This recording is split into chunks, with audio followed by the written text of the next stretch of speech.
নিশ্চয়তা দিবে, তো অবশ্যই দিবে আমার বিশ্বাস, এবং দিতেই হবে তাদেরকে, এটা ছাড়া তো উপায় নেই। জি, জনাব শোয়েবের এখান থেকে বলতে যাচ্ছেন, আমি শেষ কথা শুনবো। জি, শোয়েবের এখান থেকে যিনি বলতে যাচ্ছেন বলুন, আনমিউট করে বলুন।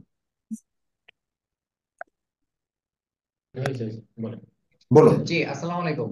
সাগর ভাই, আপনার পরিচয়। সাগর ভাই, আমি আমি পরিচয় দিচ্ছি। আমি সাব ইন্সপেক্টর তোফায়েল আহমেদ। হ্যাঁ, হুম। তো আমি একটু শর্টলি কথা বলতে চাচ্ছি আর কি, যেটা হচ্ছে আমরা এতক্ষণ পুরো কথাই শুনলাম। আমাদের এখানে শ্রদ্ধেয় অবসরপ্রাপ্ত আমাদের মান্নান স্যার আছেন, আরো সহ যারা আছেন সবার জ্ঞাতার্থে একটু কথা বলছি। আসলে আমরা যে বারবার যে আমাদেরকে কর্মে ফেরত যাওয়ার ব্যাপারটা নিয়ে কথা হচ্ছে, আমরা কিন্তু আসলে কর্মে কখনো ঘাটতি রাখবো বা কর্মবিরতি দিব এই বলে কিন্তু কখনো পোশাকটা আসলে পরিনি। আমরা জনগণের স্বার্থেই কিন্তু আমাদের পোশাকটা পরিধান করা হয়েছিল। আজকে আমাদের দাবিগুলো সম্পর্কে আপনি আই গেস আপনি অবগত আছেন। তো আমাদের প্রথম এবং প্রধান আমাদের দাবিটাই ছিল কিন্তু আমাদেরকে আহ, রাষ্ট্রপতির অধীনে আমরা কোনো সরকারের যেন অধীনস্থ না হয়ে থাকি, বা আমরা যেন স্বাধীনভাবে আমাদের কাজ করতে পারি, কারো দ্বারা যেন প্রভাবিত না হইতে হয়। সেই স্বাধীনভাবে কাজ করার ক্ষেত্রে কিন্তু আমাদের আমাদের ডিপার্টমেন্টে আসা। হ্যাঁ, আমরা কিন্তু এটা কখনোই সাপোর্ট করি না। এই যে ধরেন এতগুলো সহিংসতার মাধ্যমে যে এতগুলো মানুষের প্রাণ চললো, সেটা ছাত্র হোক, সাধারণ মানুষ হোক, অথবা পুলিশ হোক, আমি কোনোটাই বলবো না যে এগুলা। আমিও তো রিসেন্টলি ছাত্রত্ব থেকে বের হয়ে আসছি। এগুলো আসলে ছাত্রদের কর্মকাণ্ড হয় না, এভাবে নৃশংসতা ছাত্ররা কখনোই দেখাইতে পারে না, এটা অসম্ভব। কিন্তু এই তদন্তটা তো করতে হবে, এটা কে করলো? পুলিশকে এভাবে পরিকল্পিতভাবে যতটুকু দেখতে পেয়েছি আমরা, পরিকল্পিতভাবে আক্রমণ করা হয়েছে, যেটা আসলে কোনোভাবে একটা ছাত্র বা একটা ছাত্র গোষ্ঠীর পক্ষেও সম্ভব না, কারণ এতটা আক্রমণাত্মক একটা ছাত্র কখনোই হতে পারে না। এটা আমার বিশ্বাস। তাহলে এটার যথার্থ নিরূপণের জন্য, যথার্থ বিচারের জন্যই তো এটা তদন্ত করতে হবে। এই তদন্তের ভারটা আমরা আপনাদের কাছে চাচ্ছি। সেকেন্ডলি হচ্ছে, যতগুলো এই ছাত্র বৈষম্য বিরোধী ছাত্র আন্দোলনে যতগুলো মানুষ মারা গিয়েছে, এটা আমি আমি ফার্মলি বিলিভ করি যে এই প্রত্যেকটা হত্যা কি আপনার কাছে মনে হয় এতটা নৃশংসভাবে পুলিশ হত্যা করতে পারে? আমি ধরে নিলাম যে যেগুলো বুলেটের আঘাতে হত্যাকাণ্ড ঘটিত ছিল, এগুলো না হয় পুলিশের বুলেট ছিল। যেগুলো কুপিয়ে পিটিয়ে হত্যা করেছে, পুলিশ কি মানে ছোরা দা নিয়ে কি পুলিশ ডিউটিতে যায়? অসম্ভব। পুলিশের তাহলে পোশাক ছিল। এগুলার বিচার। জি। গায়ে তো পুলিশের পোশাক ছিল। না, না, না, যেগুলা কুপিয়ে হত্যা হত্যার যে লাশের ছবিগুলো, আমি সেগুলোর কথা বলছি। পুলিশ আপনি আপনি এর আগে পয়েন্ট আউট করেছেন যে কার্নিশে দাঁড়ানো একটা ছেলের গায়ে ছয় ছয় রাউন্ড গুলি করা হয়েছে। আমি আমি এটাও বলছি যে একটু আগে আমাদের শ্রদ্ধা জাহিদ স্যার বলেছে আবু প্রত্যেকটা সাইদকে পুলিশ মারা কিন্তু হয়েছে, সে পুলিশের পোশাক ছিল, পুলিশের পোশাকধারী। বা পুলিশের সাইদের কথা পোশাকধারী বলেন, যে আবু সাইদ ভাইয়ের কথা মানে বলেন। নির্মমতা আমরা দেখেছি, এটা তো এক হ্যাঁ, সাগর হাজার। ভাই, হুম। সাগর ভাই, আমি এখানে একটা কথা আপনাকে পয়েন্ট আউট করতে চাই। আমরা কিন্তু এটা শুরু থেকে বলে আসছি, যদি অন্যায়ভাবে কোনো পুলিশ কোনো ছাত্র বলেন বা কোনো জনতাকে হত্যাকাণ্ডের সাথে জড়িত থেকে থাকে, সেটার অবশ্যই বিচার হওয়া উচিত। এটা অবশ্যই বিচার, এটা কনফার্ম করতে হবে, এটা আমরা শুরু থেকে বলে আসছি। তারপরে আমাদের শ্রদ্ধেয় অবসরপ্রাপ্ত আমাদের স্যার যেটা বললেন যে কর্মঘন্টার ব্যাপারটা, একটা পুলিশ কি আপনিও তো জানেন, একটা পুলিশের পক্ষে কি সম্ভব? এটা আসলে এটার কোনো আমার কাছে সংস্কার মনে নেই। হয়, আমরা শুনুন, কিন্তু শুরু থেকে কি যেন নাম বললেন আপনার? আপনার নাম কি আমার নাম বললেন? Sub inspector Tofail Ahmed. তোফায়েল, তোফায়েল, জনাব তোফায়েল সাহেব। জনগণ যেরকম মনে করছে এই সরকার জনগণের সকল গণতান্ত্রিক অধিকারকে ফিরিয়ে দিবে, আপনারাও এই সরকারের আমলে আপনাদের এই দাবিগুলিকে মানবার জন্য এবং এগুলিকে আদায় করবার জন্য আপনারা সোচ্চার হন, সচেতন হন। আপনাদেরকে প্রমাণ করতে হবে যে আপনারা আমরা জনগণের পুলিশ। এই যে এই চ্যালেঞ্জটা যদি আপনি দেখাতে পারেন, জনগণ আপনার। আমরা সুতরাং এই এই এই সরকারকে আপনারা এক্স্যাক্টলি, সমান আমরাও সাথী হিসেবে। আমরাও আপনাদের মাধ্যমে, আমরাও সাগর ভাই, আমরাও আপনাদের মাধ্যমে বা আমাদের যে জনগণও তো চায় আসলে আমরা জনবান্ধব পুলিশ হই, জনগণের পুলিশ হই, আমরা কিন্তু সেটাই চাচ্ছি। তাহলে জনগণেরও তো উচিত এটার ব্যাপারে সোচ্চার হওয়া বা এটার ব্যাপারে আওয়াজ তোলা, যে আমাদেরকে জনবান্ধব করে তোলার জন্য। এবং সেটা কি আপনার কাছে মনে হয় যে কোনো সরকারের অধীনস্থ থেকে একটা পুলিশ কখনো কি সম্ভব যে জনবান্ধব হওয়া? এটা কি সম্ভব? আদৌ কি সম্ভব?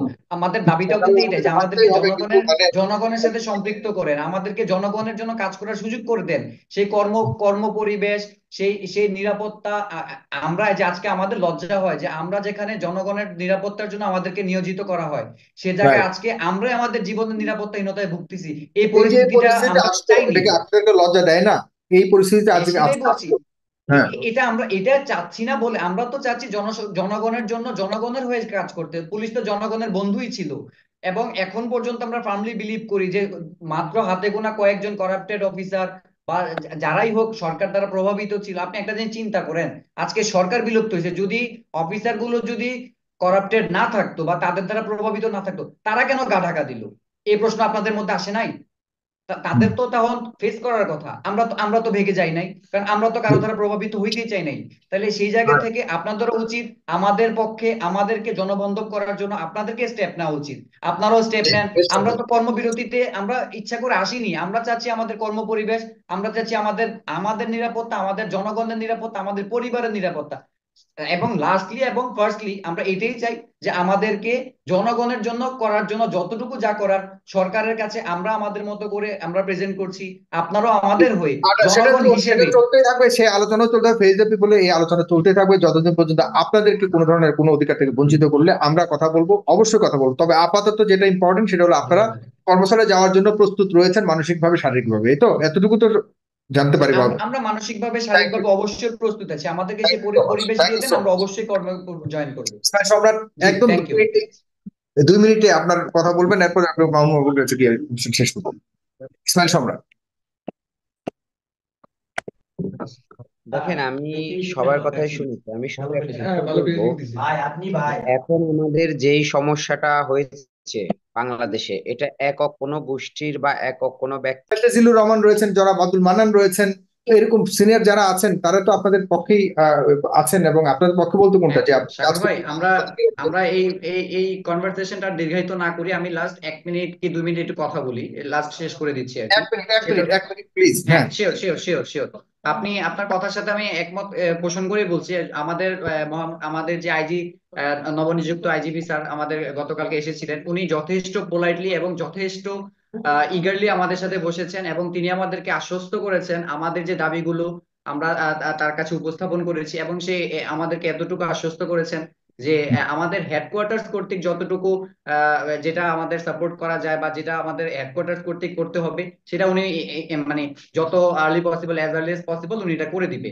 আর বাকি যেটা আমাদের বিভিন্ন মন্ত্রণালয় বা দাপ্তরিক কাজের জন্য আমাদেরকে একটু সময় নিতে হবে, এই সময়টুকু উনি অবশ্যই আমাদের কাছে চেয়েছেন। তো আমরা এটা নিয়ে আমাদের কোনো দ্বিমত পোষণ নেই। আমি বরাবরের মতো একটা কথাই বলবো, আমরা পুলিশ বান্ধব, জনবান্ধব হিসাবে পুলিশে কাজ করতে চাই। আমাদেরকে সেই জায়গাটুকু আমরা তৈরি করে দেন, ইনশাল্লাহ আপনাদেরকে আমরা এই জনসম্মুখে কথা দিচ্ছি, একটা সময় এই পুলিশ বাহিনী আজকে যেরকম মানুষের কাছে ঘৃণিত হয়ে আছে, ইনশাল্লাহ একটা দিন আপনারাই মানুষের কাছে প্রাউডলি বলতে পারবেন যে হ্যাঁ, আমাদের পুলিশ বাহিনী এটা।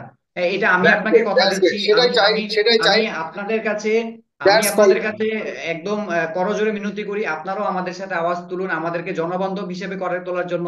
আমরা যেন আপনাদের গর্বের কারণ হতে পারি। আমাদের পরিবার এখন পরিচয় দিতে পারছে না, আপনি বিশ্বাস করেন, আমি একটা সাব দ্যাটস ইট। ইন্সপেক্টর মানুষ, আমি স্টুডেন্ট আইডি কার্ড নিয়ে রাস্তায় বের হই, আমি এই পরিচয়টা দিতে পারছি না। আপনারা এতটুকু এনশিওর করেন, আপনি কি আপনারা যেন জানেন, বহির্বিশ্বে অন্তত আমার মানুষের কাছে কাছে বলতে আমাদের পারেন। পুলিশ সদস্যদের স্ত্রীরা কেঁদে কেঁদে ফোন দিয়েছে আমাদেরকে বাঁচান, এটা তো তাহলে হওয়ার এই কথা ছিল। এতটুকু এতটুকু কনসার্ন আপনারা রাখেন আমাদের উপর এতটুকু আস্থা রাখেন। আমি হয়তো বা জুনিয়র অফিসার, বাট আমার মন মানসিকতা বা আমার সবকিছু মিলে এটা আমি মনে করি প্রত্যেকটা পুলিশের মধ্যে এই জিনিসগুলো আছে। আমি আগে আপনাকে বলেছি, যারা করাপ্টেড ছিল বা যারা এই পূর্বের যে সরকার ছিল তাদের গোলাম ছিল হিসাবে আখ্যায়িত ছিল, তারা তারা কিন্তু অলরেডি পলায়ন করেছে।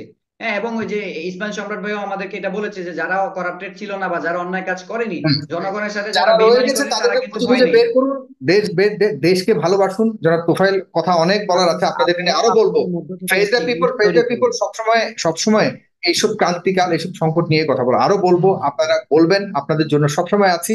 জনগণ যেন ভালো থাকে, এই হলো আমাদের সবচেয়ে প্রধান, এবং দেশ যেন ভালো থাকে, এই হলো আমাদের আমরাও প্রধান। আপনাদের সবার কাছে, আমরা সবুজ একটা ধন্যবাদ। সুন্দর নতুন স্বাধীন বাংলাদেশ চাই, সেই লক্ষ্যে আমরাও আপনাদের কাছে দোয়া চাই। আমরাও আমাদের পক্ষ থেকে আপনাদের, যেই ছাত্র সমাজ আজকে আমাদেরকে এই স্বৈরাচার থেকে আমাদেরকে মুক্ত করেছে, স্বাধীন করেছে, তাদের পক্ষে, তাদের জন্য আমাদের পক্ষ থেকে আমরা সেলুট জানাই। আমরা চাই আমরাও যেন কোনো সেলুট পাইতে পারি আমাদের কর্মের মাধ্যমে। আমাদের সেই পরিবেশ তৈরি করে দেন, জি, ইনশাআল্লাহ আপনাদেরকেও স্যালুট, বাংলাদেশ আপনাদেরকেও সুন্দর হবে। স্যালুট। আমাদের আর সেটাই আপনারা চাওয়া।